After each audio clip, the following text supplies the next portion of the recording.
Happy Sunday and welcome to the Jeremiah Patterson Show. You know, on days like these, I am more grateful than ever to have this platform in terms of putting things into context and explaining it. So the original plan for the opening of the show was to talk about the Nashville Terrorist bombing that took place on Christmas Day in Nashville, Tennessee.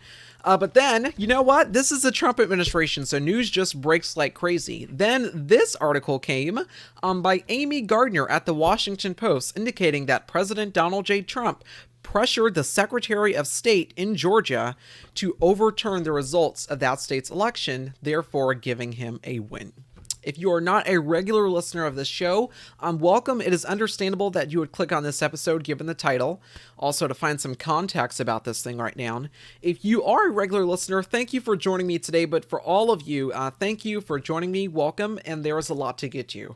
So the reason you probably clicked on this episode is because of the title. Once again, Amy Gardner at the Washington Post has just broken this bombshell story. She's reporting today exclusively that President Donald Trump pressured the Secretary of State in Georgia to overturn the results of that election. She was the first to report this, and since then it has been corroborated by other news organizations. And yes, it is unsettling, but it also is not surprising, especially under this administration. I mean, on November 7th, after everyone was sitting around waiting anxiously for the results of the election to come in, it was announced that Joe Biden had won the presidential election. Immediately after that, President Trump and his legal team started the process of requesting recounts and filing lawsuits, and they had every right to do that. That is part of the legal process. That is part of the after-election process. Al Gore did that when he lost to George W. Bush in 2000. However, those lawsuits have failed in multiple courts, even with Trump-appointed judges. So this has been a strategy by the Trump campaign to sort of double-check if Joe Biden actually won the election, which he did. On multiple accounts, the president and others began pushing these unsubstantiated allegations of voter fraud and conspiracy theories, indicating that secret ballots were in favor of Joe Biden. Now, whether or not you believe these insane conspiracy theories about the 2020 presidential election, there is one thing that we should all agree on, and that is this undermines our democratic republic. Every 4 years, we either elect a president or re-elect the current one. And after the results, there are no ludicrous allegations of voter fraud or how somehow dead people secretly voted. I mean, all of this is just preposterous. But this is not the first time these things have happened. On December 5th, the Washington Post broke a bombshell story. Here's the headline, quote, Trump calls Georgia governor to pressure him for help overturning Biden's win in that state, end quote. The article is written by Amy Gardner, Colby Ickowitz, and Josh Dawsey. It continues, quote, President Trump called Republican Governor Brian Kemp on Saturday morning to urge him to persuade the state legislature to overturn President-elect Joe Biden's victory in the state and asked the governor to order an audit of absentee ballot signatures, the latest brazen effort by the president to interfere in the 2020 election. Hours before he was scheduled to hold a rally in Georgia on behalf of the state's 2 GOP senators, Trump pressured Kemp to call a special session of the state legislature for lawmakers to override the results and appoint electors who would back the president at the Electoral College, according to 2 people familiar with the conversation who spoke on the condition of anonymity to describe the private call. Quote, Trump also asked the governor to demand an audit of signatures on mail-in ballots, something Kemp has previously noted he has no power to do. Kemp declined the president's entreaty, according to the people. The governor later referred to his conversation with Trump in a midday tweet, noting that he had told the president that he had already publicly advocated for a signature audit. Kemp's spokesman, Cody Hall, confirmed that the 2 men spoke. Trump campaign spokesman Tim Murga declined to comment, end quote. So the president pressured the Republican governor of Georgia, Brian Kemp, to overturn the results of the election in that state. Therefore, he would come out victorious in Georgia, not Biden. This is even when Georgia had already conducted multiple recounts of that election and multiple recanvasses. And this is the president essentially saying, I don't like it. Can you give me Georgia by some other means? On December 8th, Mark Nickwit reported at Bloomberg News that Trump pressured state Republicans to overturn Biden's victory. Quote, President Donald Trump has stepped up his personal appeals to state-level Republicans to help overturn the results he lost to Democrat Joe Biden. But at least one Republican U.S. senator is telling him it's time to stop. Trump has been calling or meeting with Republican officials in contested battleground states, including Georgia, Michigan, and Pennsylvania, to get state legislators to ignore the popular vote for Joe Biden and appoint rival electors to the Electoral College. So far, the officials have declined, quote, whether it's a legislator or legislators, or whether it's a justice of the Supreme Court or a number of justices on the Supreme Court. Let's see if they have the courage to do what everybody in this country knows is right, Trump said Tuesday at a White House event on coronavirus vaccines, end quote. On the same day, Amy Gardner, Josh Dawsey, and Raquel Bade at the Washington Post were the first to report that President Trump called the Speaker of the House in Pennsylvania, asking him to overturn Biden's victory in that state. If you recall, Pennsylvania is the state that delivered Joe Biden 279 electoral votes over the 270 required mark, thenceforth giving him the election result, which means he won. Quote, President Trump called the Speaker of the Pennsylvania House of Representatives twice during the past week to make an extraordinary request for help reversing his loss in the state, reflecting a broadening pressure campaign by the president and his allies to try to subvert the result of the 2020 election. The calls, confirmed by House Speaker Brian Cutler's office, make Pennsylvania the third state where Trump has directly attempted to overturn a result since he lost the election to former Vice President Joe Biden. He previously reached out to Republicans in Michigan, and on Saturday he pressured Georgia Governor Brian Kemp in a call to try to replace that state's electors. The president's outreach to Pennsylvania's Republicans' House leader came after his campaign and its allies decisively lost numerous legal challenges in the state, both in the state and in the federal court. Trump has continued his baseless claims of widespread voting irregularities, both publicly and privately. Quote, the president said, I'm hearing about all these issues in Philadelphia and these issues with your law, said Cutler spokesperson Michael Strub, describing the House Speaker's two conversations with Trump. The House Speaker said, quote, what can we do to fix it? End quote. A White House spokesman declined to comment on the calls to Cutler, and a Trump campaign spokesman did not respond to a request for comment. Cutler told the president that the state legislature does not have the power to overturn the state's chosen slate of electors, said Strub, who was not on the call but was briefed about them afterward. But late last week, the House Speaker was among 60 state Republican lawmakers who sent a letter to Pennsylvania's congressional representatives urging them to object to the state's electoral slate on January 6th, when Congress is set to formally accept the results. We will find that hundreds of thousands of ballots were illegally cast in your state and all over the country. By the way, more than enough to give us a total historic victory. This is our country. They are trying to take it from us through rigging, fraud, deception, and deceit. Hopefully our legislators and the United States Supreme Court will step forward and save our country. Once again, that was President Trump saying we will find hundreds of thousands of ballots of illegal voter fraud. That was President Trump saying that to the Pennsylvania Speaker. So crazy, right?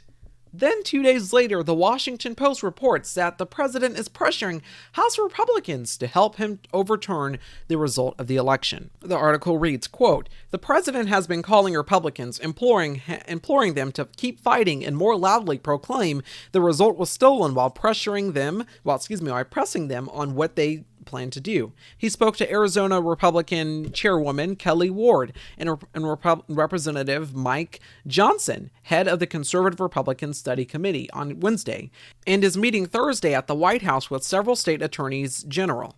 The president has also enlisted Vice President Mike Pence to reach out to governors and other party leaders in key states to see what else can be done to help the president. A person familiar with the call said Pence had not exerted pressure on lawmakers to take specific actions and sees them as, quote, checking in, end quote. The next day, 126 House Republicans signed on to a lawsuit that would hopefully overturn the election results and reinstall the president for another 4 years. Subsequently, multiple attorney generals in states signed on to a lawsuit that would overturn the results of the election in battleground states. That lawsuit went all the way up to the Supreme Court and ultimately failed. Then on December 14th, the Electoral College officially certified Joe Biden as the winner of the presidential election. But the president just can't get over that. And so today, President Trump picked up the phone and called the Georgia Secretary of State and asked him to recalculate the vote in his favor. The reporter who broke this piece is Amy Gardner. She writes at the Washington Post, quote, President Trump urged fellow Republican Brad Raffensperger, the Georgia Secretary of State, to find enough votes to overturn his defeat in an extraordinary one-hour phone call Saturday that election experts said raised legal questions. The Washington Post obtained a recording of the conversation in which Trump alternately berated Raffensperger, tried to flatter him, begged him to act, and threatened him with vague criminal consequences if the Secretary of State refused to pursue his false claims. At one point warning that Raffensperger was taking, quote, a big risk, end quote. Throughout the phone call, Raffensperger and his office's general counsel rejected Trump's assertions, explaining that the president was relying on debunked conspiracy theories and that the president-elect Joe Biden's 11,779,000 vote victory in Georgia was fair and accurate. Trump dismissed these arguments, end quote. So once again, this is Amy Gardner reporting at the Washington Post. Once again, she was first to report this. She broke this story exclusively today, and she also published a phone call. She also published the phone call of this exchange with the president and the Georgia Secretary of State. Now, the call is an hour long. The full phone call is an hour long, but the smoking gun tape, as people like to call it, and as was a famous term in Watergate, the smoking gun tape is just 4 minutes. Both of these will be linked in the description of this episode. They will also be up on our website if you want to listen to them for yourselves. And I know you have probably heard the smoking gun tape already. That is probably circulating around the news right now, as many people are just listening to that part of the call. But I actually want you to listen to how the call starts. Just listen to how the call started. So, Mr. President, everybody is on the line, and just so this is Mark Meadows, the Chief of Staff. Just so we all are aware, on the line is Secretary of State and two other individuals, Jordan and Mr. Germany.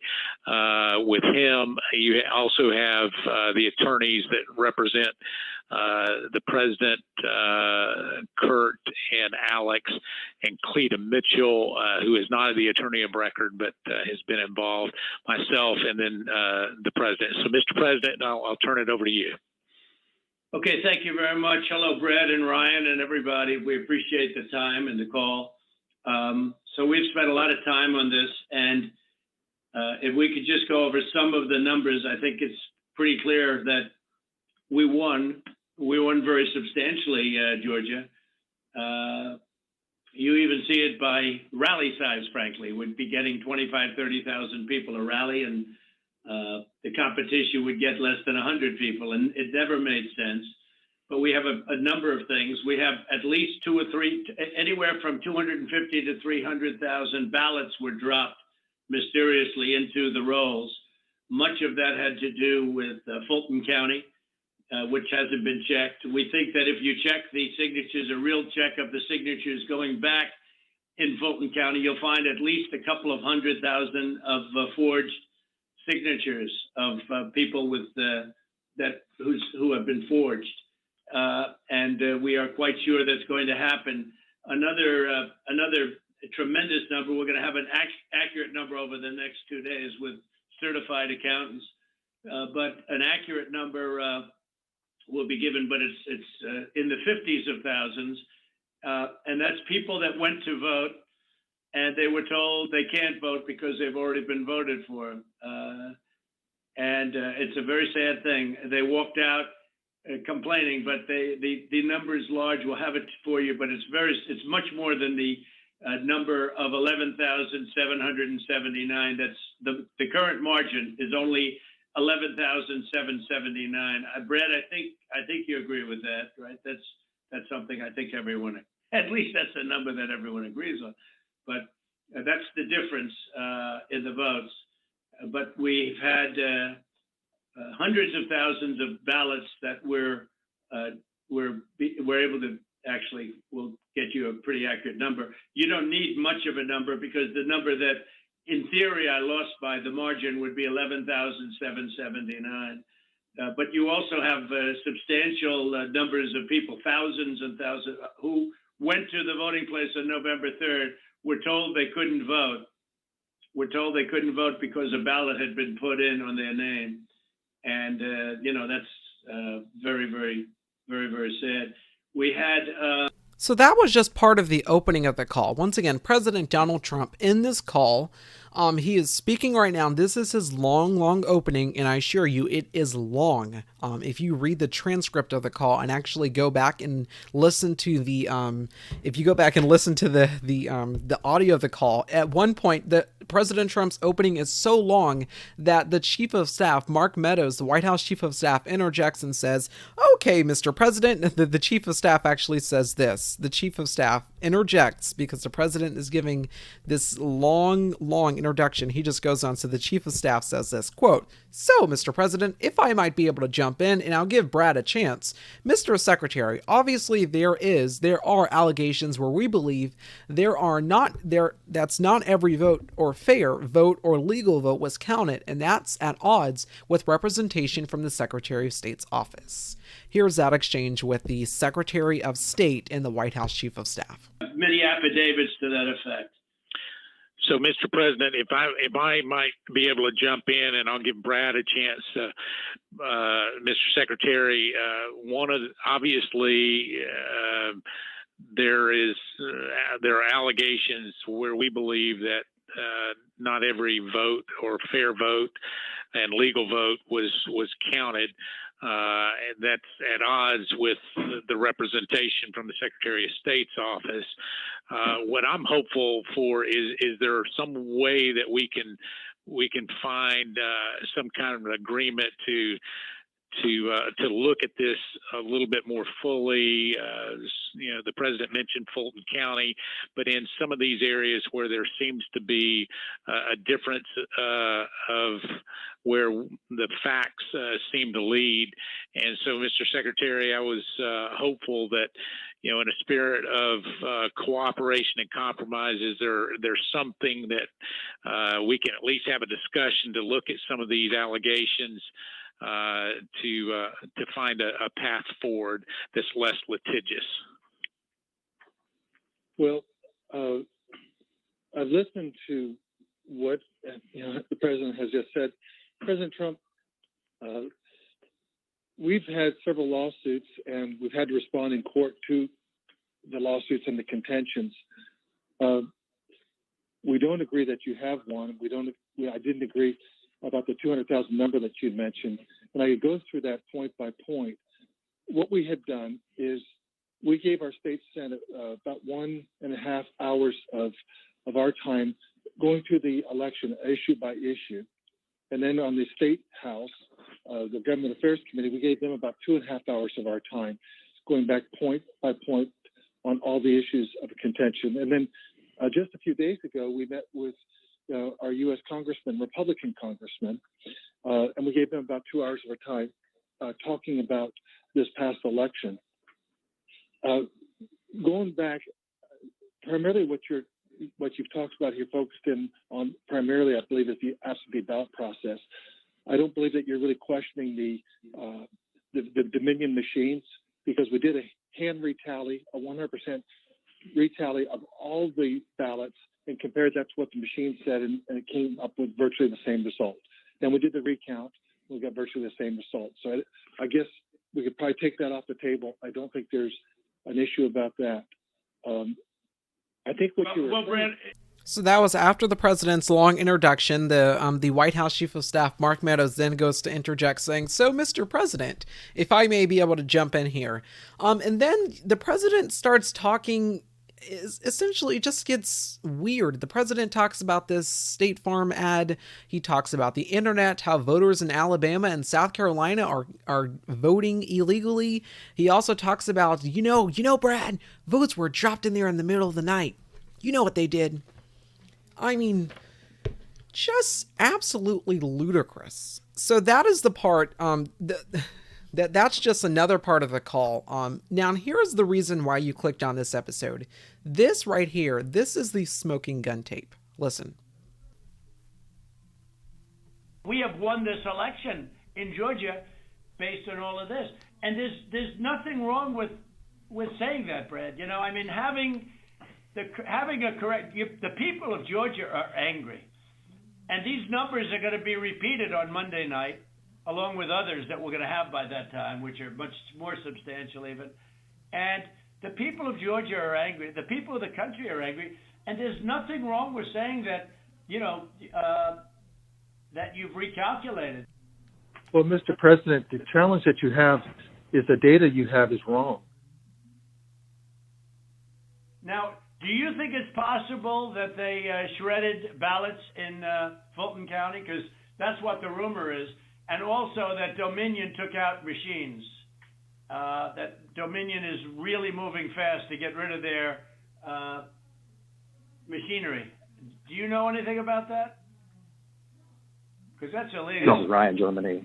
No, Dominion has not moved any machinery out of Fulton County. We're having. Well, but have they moved? Have they moved the inner parts of the machines and replaced them with other parts? No. You sure, Ryan? I'm sure. You should want to have an accurate election. And you're a Republican. We believe that we do have an accurate election. No, you don't. No, you don't. You don't have. Not even close. You're off by hundreds of thousands of votes. You know what they did, and you're not reporting it. That's a criminal offense. And you can't let that happen. That's a big risk to you and to Ryan, your lawyer. That's a big risk. But they are shredding ballots, in my opinion, based on what I've heard, and they are removing machinery, and they're moving it as fast as they can, both of which are criminal fines, and you can't let it happen, and you are letting it happen. I'm notifying you that you're letting it happen. So, look, all I want to do is this. I just want to find 11,780 votes, which is one more than we have, because we won the state. So tell me, Brad, what are we going to do? We won the election, and it's not fair to take it away from us like this. And it's going to be very costly in many ways. And I think you have to say that you're going to re-examine it, and you can re-examine it, but re-examine it with people that want to find answers, not people that don't want to find answers.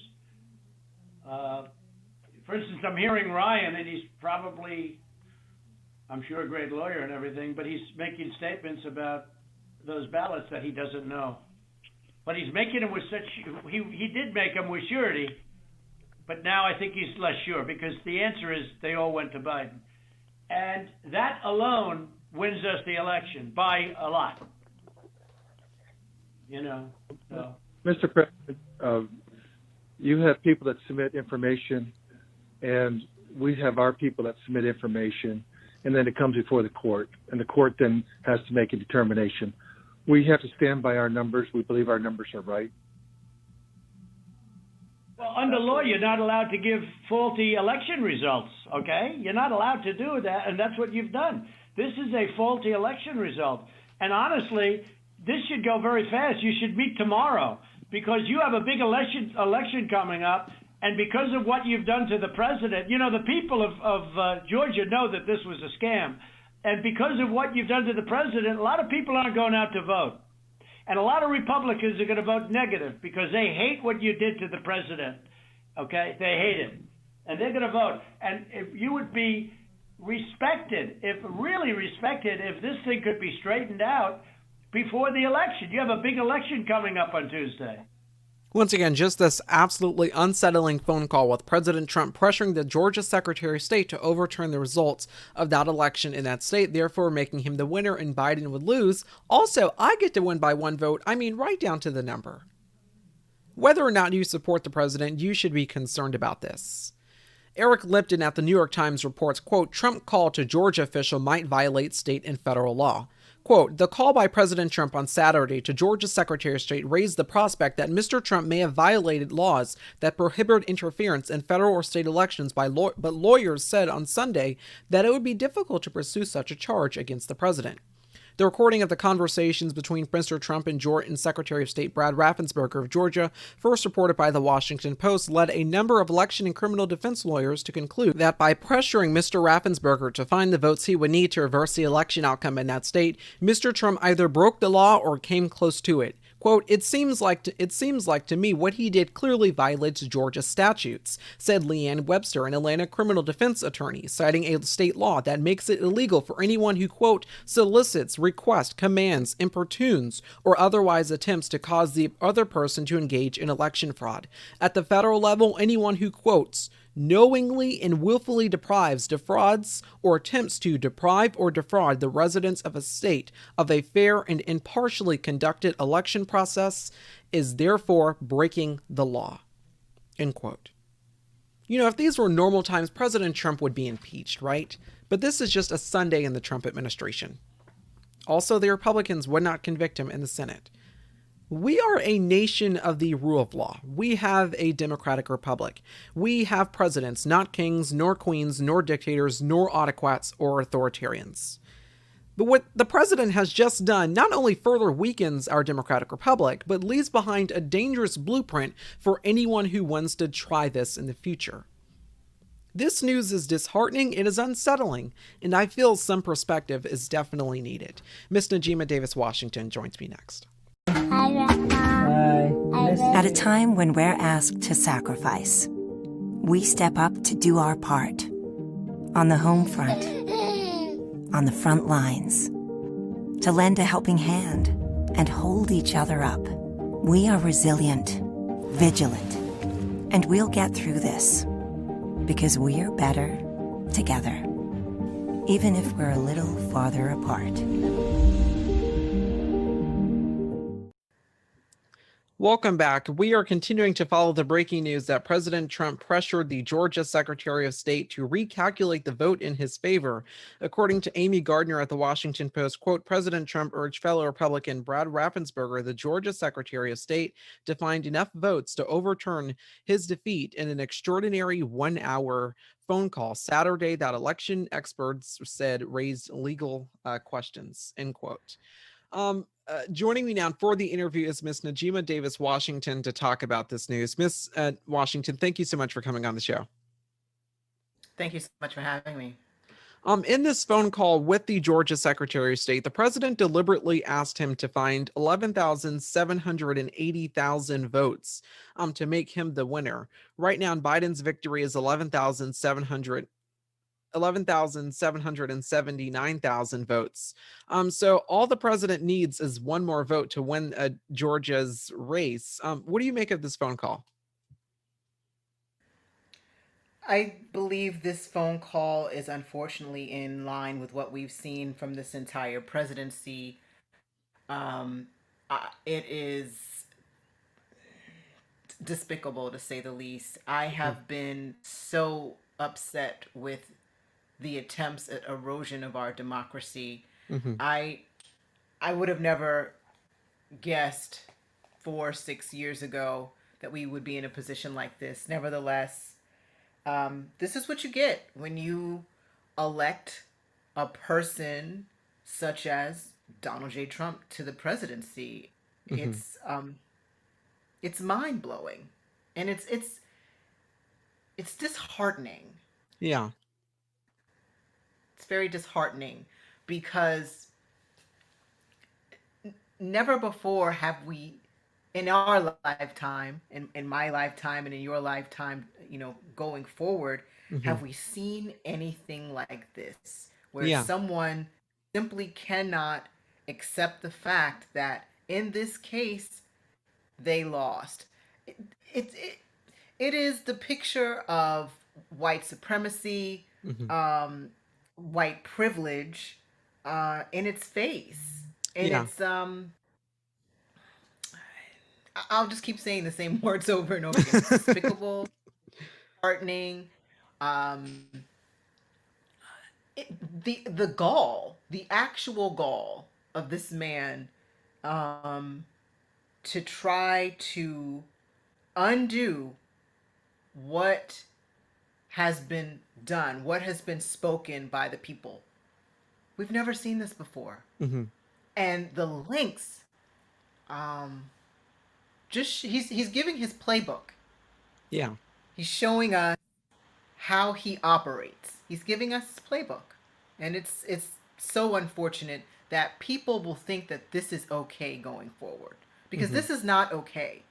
He has emboldened a a whole generation. There are millions of people who follow his rhetoric and who unfortunately will believe and will fight to the end, thinking that this is okay Hmm.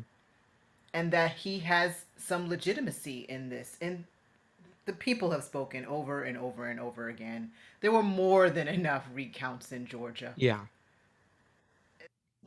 This is unnecessary, and it is dangerous. It's dangerous to our country and the attempts at erosion of our democracy, but it's also dangerous for other countries to see this from Most the United definitely. States of America.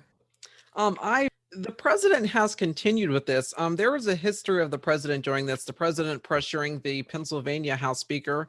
Just recently, other reports confirmed that the president pressured the governor of Georgia to overturn the results, to make him the winner instead of Biden. Um, the president continues to do this, pushing these unconfirmed allegations, not unconfirmed. They are indeed false. These unsubstantiated allegations of voter fraud, people do believe that this is going to lead to eventually violence. January 6th of this year, the Electoral College is not the Electoral College.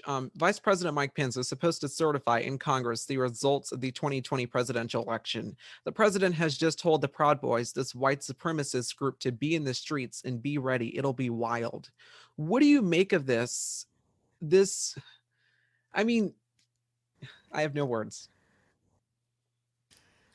It's very dangerous. It's one of the things that's had me on edge, to be Hmm. completely honest.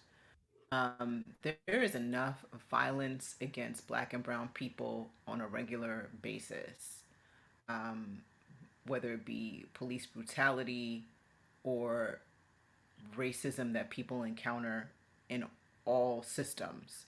So for the president to be so bold as to basically continue his statements from the debates, stand back and stand down and stand Hmm. by, just terrible, inciting violence against people. um, I, I, I hold my breath because I don't know when this is going to end, Mm, because as I said, he has emboldened so many people at this point. yeah. They think that this violence is okay. They think that, false and unsubstantiated, erroneous claims, all you have to do is keep shouting them, Hmm. and that'll make it okay. And it's Yeah. not okay. There's a bit of decency that we've lost Hmm. when it comes to this presidency. We've lost a decency, a fairness, true justice. Because, as I've said before, and in your research, what we're seeing from his claims, we've never seen before. Hmm. He won, the President Trump won the 2016 election, um, you know, by an amount that is slightly less than what Joe Biden won. Hmm. Nevertheless, he won the election. You didn't see Hillary Clinton coming back saying, "Hey, wait a minute. Yeah. Even though we know so much more about that election now. Mm-hmm. You know, or earlier, people really encouraged everyone to watch Al Gore's speech conceding his failed election, his lost election, because there is an honor, Yeah. there is a duty, there's something greater than having to be the winner when you further divide the country. Mm-hmm. And that's what we have right now. The country is further divided by a madman. Jeremiah. Once again, my guest is Miss Najeema Davis Washington. Thank you so much for coming on the show. I know this was breaking news, and it was, wow, just astonishing. Thank you again for coming on the show. Thank you for having me, and Happy New Year. All right, Happy New Year to you too. We'll be right back. In this world where people are staying at home, many of life's moments are being put on hold. At Carvana, we understand that for some, getting a car just can't wait. That's why the new way to buy and sell a car is also the safer way. At Carvana, you can do it all 100% online from home, with a touchless delivery and pickup process to keep you safe. And for even greater peace of mind, all Carvana cars come with a 7-day return policy. So if you need to keep moving, it's our goal to keep you safe. Check out Carvana, the safer way to buy a car. At around 5:30 a.m. on Christmas morning in Nashville, Tennessee, residents on 2nd Avenue thought they heard gunshots. Others believed that the sound was an amplified recording with the intent of waking them up.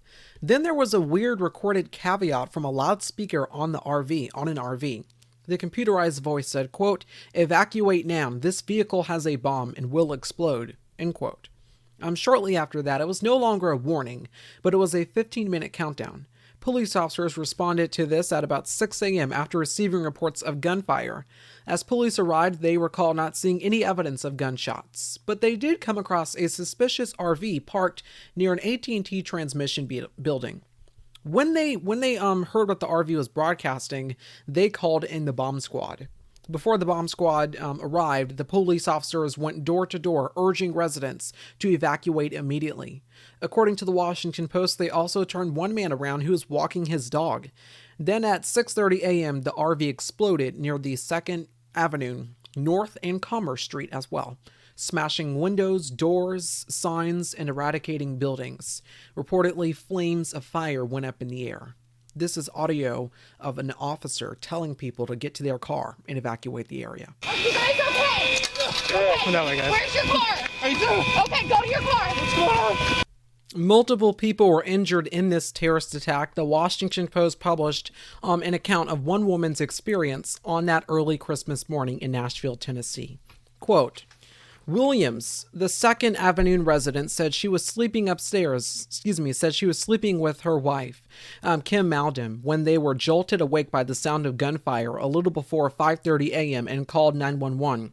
When the sound repeated in the same pattern, she figured it might have been a recording, she said. Quote, it was like it was being fired right next to your head almost, Maldon told the Post. Quote, it was unrealistically loud in retrospect, and it was the exact same pattern all 3 times.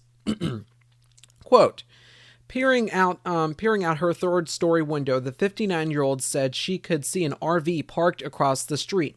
It was like a light-colored vehicle the size of a small bus that looked like at least a couple of decades old, she said. As she surveyed the scene, a voice came booming from the camper. It was saying, quote, this vehicle has a bomb. You must evacuate the area, end quote. Then a countdown message began, telling people that they had 15 minutes to leave. Maldon said she and her three family members decided to flee. Quote, this was the thing that made us go, she said. They scrambled into an elevator as the RV blared an 11-minute warning, then piled into their cars to keep watch from a secure distance. After about 20 minutes, there was no explosion. Thinking the whole episode was a sick prank, Maldon said that they headed back. Quote, the RV detonated just as they were rounding the corner back on 2nd Avenue, according to Maldon. Quote, it was the biggest plum of fire that shot up, she said. We could see that from up the street. We were just shocked. From a block away, they could see that their buildings' back windows were blown out. Somehow, Maldon said, their Christmas tree was still lit.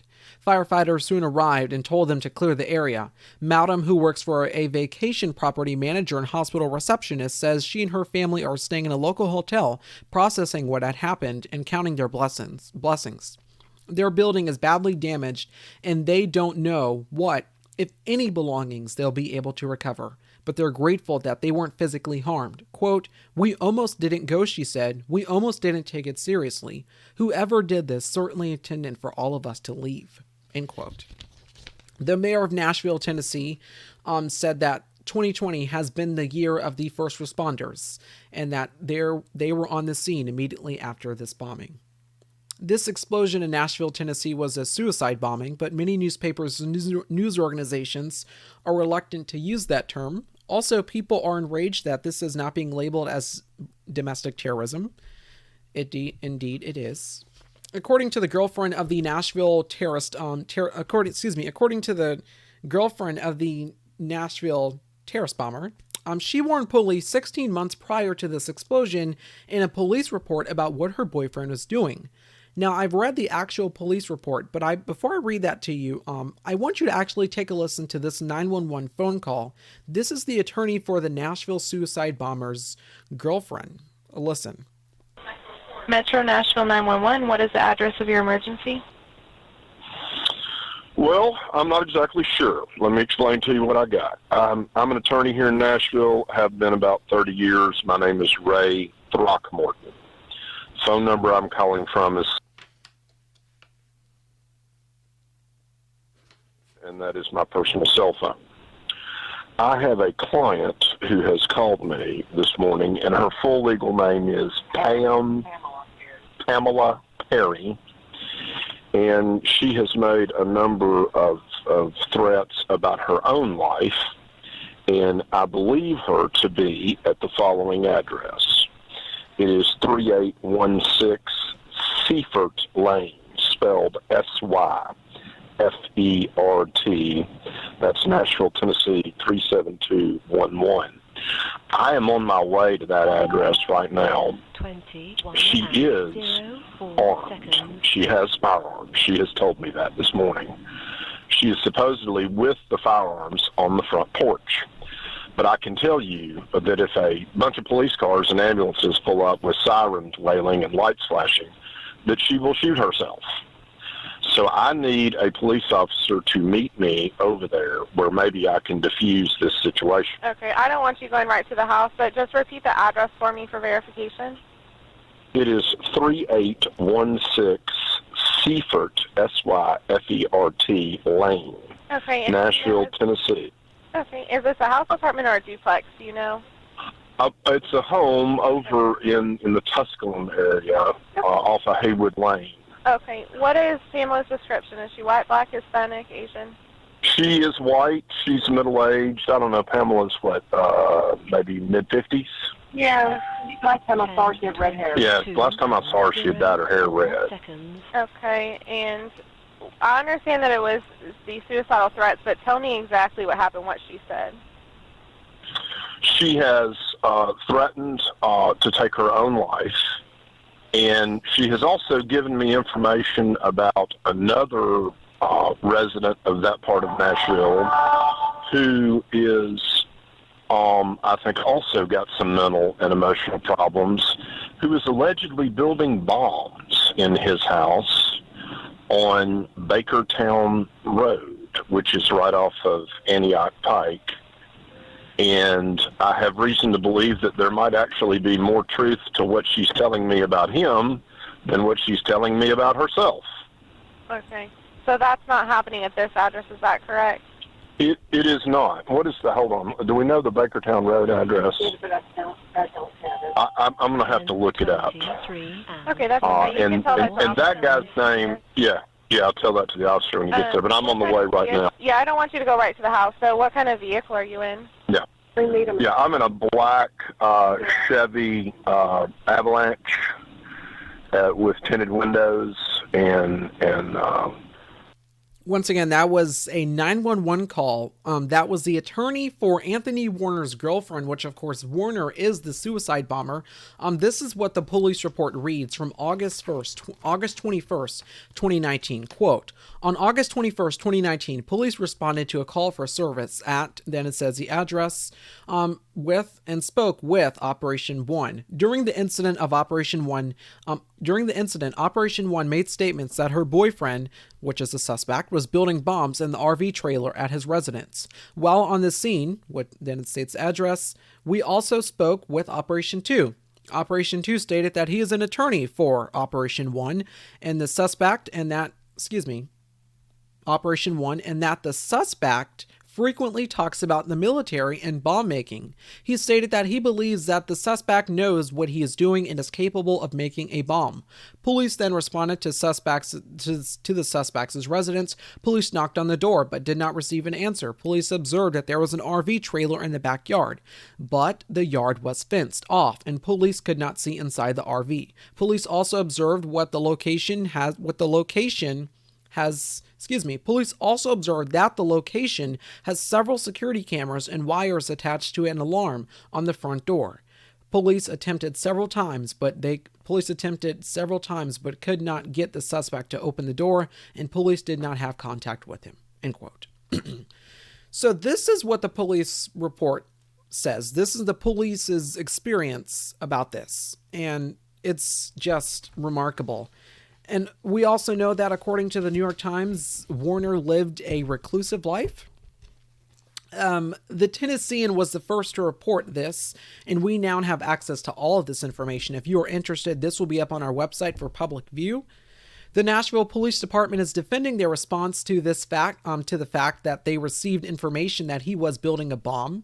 The tallest building in Tennessee is the AT&T building, which is the place where the Nashville Terrorist decided to park his RV. The mayor of Nashville, Tennessee, John Cooper, believes that there was a connection and that he deliberately targeted that building. Based on public reporting, we also know that the Nashville Terrorist believed in the 5G conspiracy theory, that 5G technology is surreptitiously surveilling Americans. He also reportedly believed in aliens, lizard people, and 9/11 conspiracy theories. According to WKRN News, the FBI is now saying that the Nashville terrorist bomber sent materials expressing his viewpoints to acquaintances. There is no elaboration on that, but I suppose we will receive more information as this investigation continues. Reportedly, nonprofit organizations have been providing food to the Nashville bombing victims. According to Cassandra Stephenson at the Tennessean, 10 buildings in Nashville have been deemed unsafe for use or occupancy. The Tennessee Republican governor and Democratic mayor of Nashville, Tennessee, said that they have not yet received a phone call from President Trump about this terrorist attack.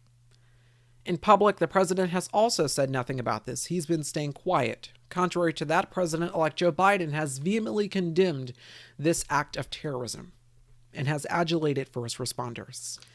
You know, it is enraging that the president has said nothing, but unfortunately, it is not surprising. We do need leadership at this very pivotal time in American history. As of today, officially, more than 350,000 Americans are dead.